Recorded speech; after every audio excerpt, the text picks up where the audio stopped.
going to start on 3-2 today, modeling and solving two-step equations. And many of you, like I said, have done this stuff before, so some of it's kind of old book to you. Some of you have done it, but you don't know how to show your work, which is an important step as we progress to the more difficult ones. And some of you just need a quick review, and that's okay. So I want you to go through number 1, write down your steps. How many have already done 1? Gave you a little time earlier. Okay. Go through number 1, write down your steps, show your work, and then I want you to compare it with a neighbor. All right? So give yourself about... All right.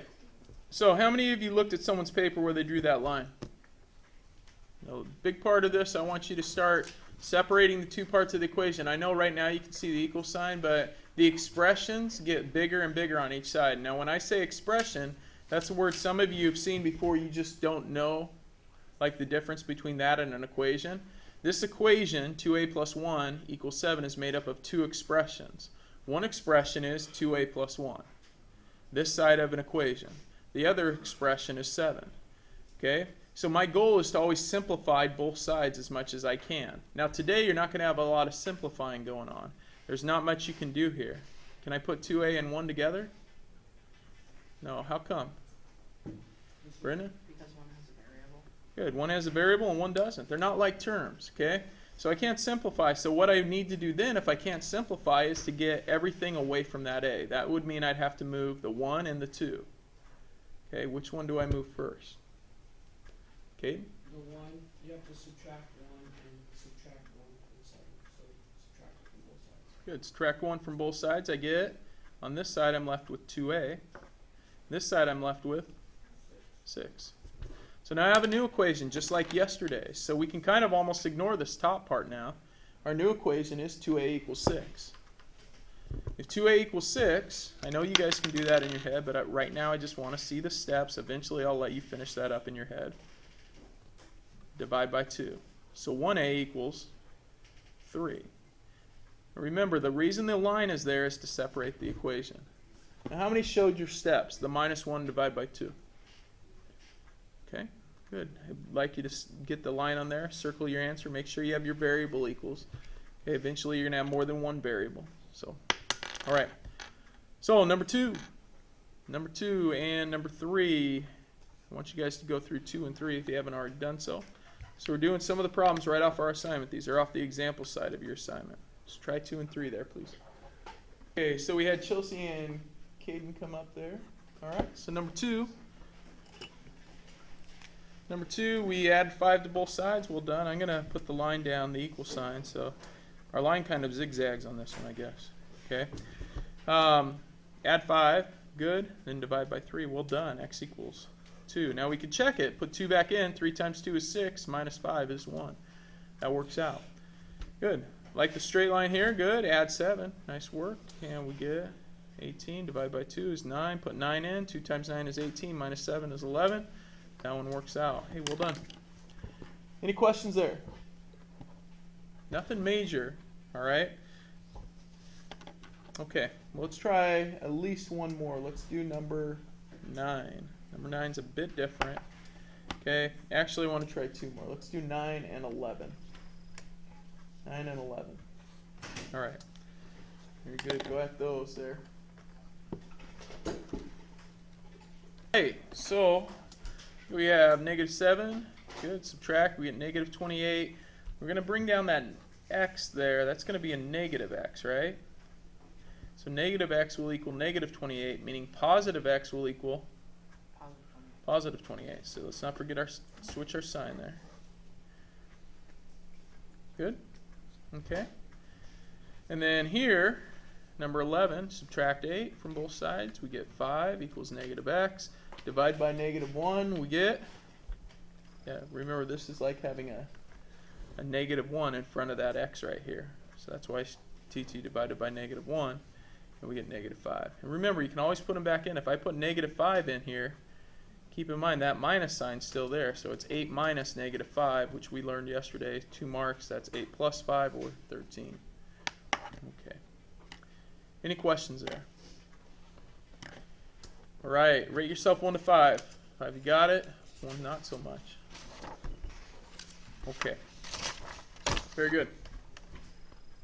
I think we're only going to do a top row here. All right, those 3 problems. Okay, notice how it's changed a bit this time. Okay, let's work through this first one together. Subtract 2. I like to move the things that are not attached to the variable first. It makes the problem a little easier. But when I subtract 2, that gives me 0 here, and I'm left with just the d over 15. D divided by 15 equals 4. Okay? Now when they're dividing, the opposite of dividing is? Multiplication. It's multiplication. So they're dividing by 15, so we're going to multiply by 15. So if I have something divided into 15 parts and I multiply it by 15, I have 15 of those. That gives me a whole. I'm left with D here. Okay? So when I divide and then multiply by 15, they just cancel out. So D equals 4 times 15, which is? Anyone? 2 times 15 is? 30. So 4 times 15 is? 60. Yeah, it's 60, man. The big 60. All right. Cool. Any questions? All right. Get 2 more there. Use the random number table. Get a couple of you up here, unless I have volunteers that will come up here. 2. All right. Whatever. Okay, hey, well done on 13. Adding 23 to both sides and then dividing by 3. Good job. K equals negative 39. And 14, adding 6. You get n over 6 equals 6. So I'm going to make that line there. Good.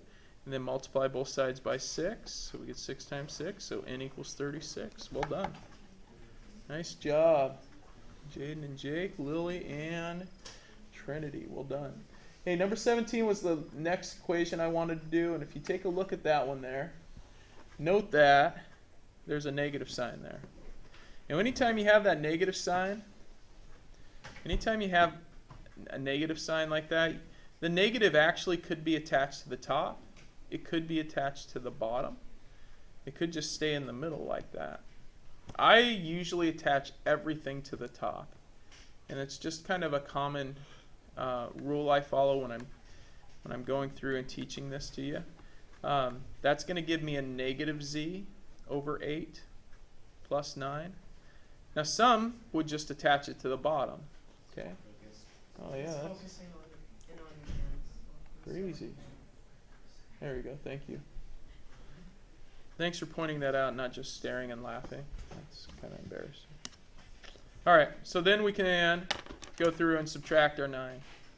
Okay, I think you guys are pretty good at this from here. Negative z over 8 equals 4.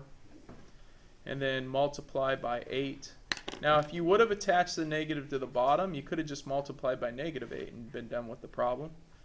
But I attached it to the top, so I'm going to go like that. Gives me 32 equals negative z, which means positive z is positive z equals negative 32.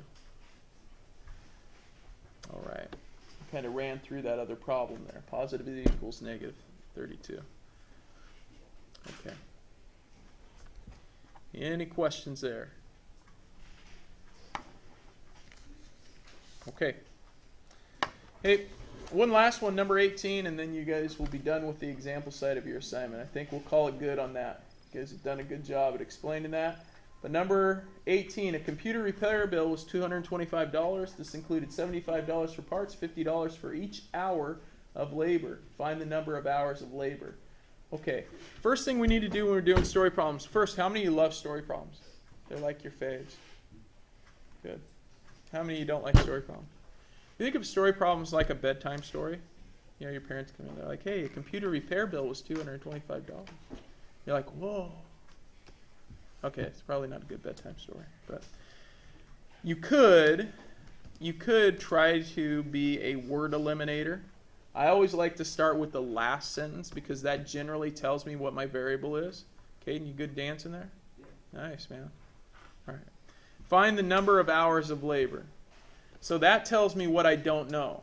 So like if I read through this, a computer repair bill was $225. This included $75 for parts, $50 for each hour of labor. Find the number of hours of labor. And I said to you, I go, hey, class, find the number of hours of labor. And then you guys did your stuff and you came back to me and you go, 5 cats. Does that make any sense? No. Right? Because you understand the problem. You know that we're looking for the number of hours of labor. So I should come back to you and give you a number of hours versus the number of animals or the number of inches or the number of feet. Okay, you need to understand the problem. So in this problem, our variable, anyone want to give me a variable to use? H. The unknown, the thing we don't know is going to be H, which is going to stand for someone else. Go ahead, Kyla. Yeah, hours of labor, okay?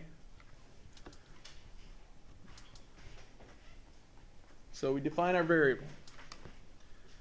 Okay, what does the H depend on? Someone new, you haven't participated yet. Well, let's maybe start with the problem. A computer repair bill was $225. So our bill is $225. What makes up our bill?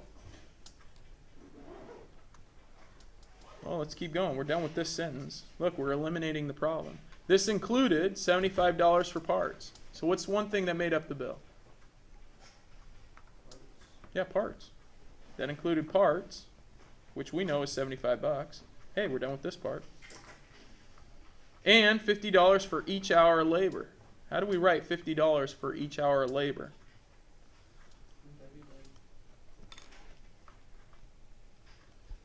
Chelsea. $50 what? $50 over H? So if I work for 2 hours, how much would it cost?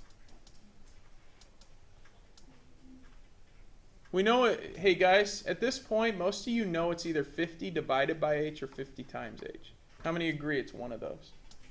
Okay, if you're not sure which one, or even if you just want to check yourself, you know logically, if you have to pay $50 for every hour, like your buddy goes, hey, I'll help you with your math for $50 per hour. You're like, dude, you better be good at math. You're going to help me at $50 per hour because for 2 hours, you're going to have to pay how much? $100. Yeah. So what do? Do we multiply 50 by the number of hours or divide? Yeah, we multiply. So this one's going to be 50 times H. So sometimes it's just putting it in context of something you understand or real life. So there's our equation, then you solve for H. Now I'm going to be done there because my time limit was 8 o'clock. Okay? I put a time limit on myself because I want you to have time to work. All right. Very good. Are there questions on that before I cut you off? Just so you realize we eliminated the problem. Toki seems pretty excited up here. All right. Very good. Everyone take a look at the mixed side of your assignment. Cross out the example side.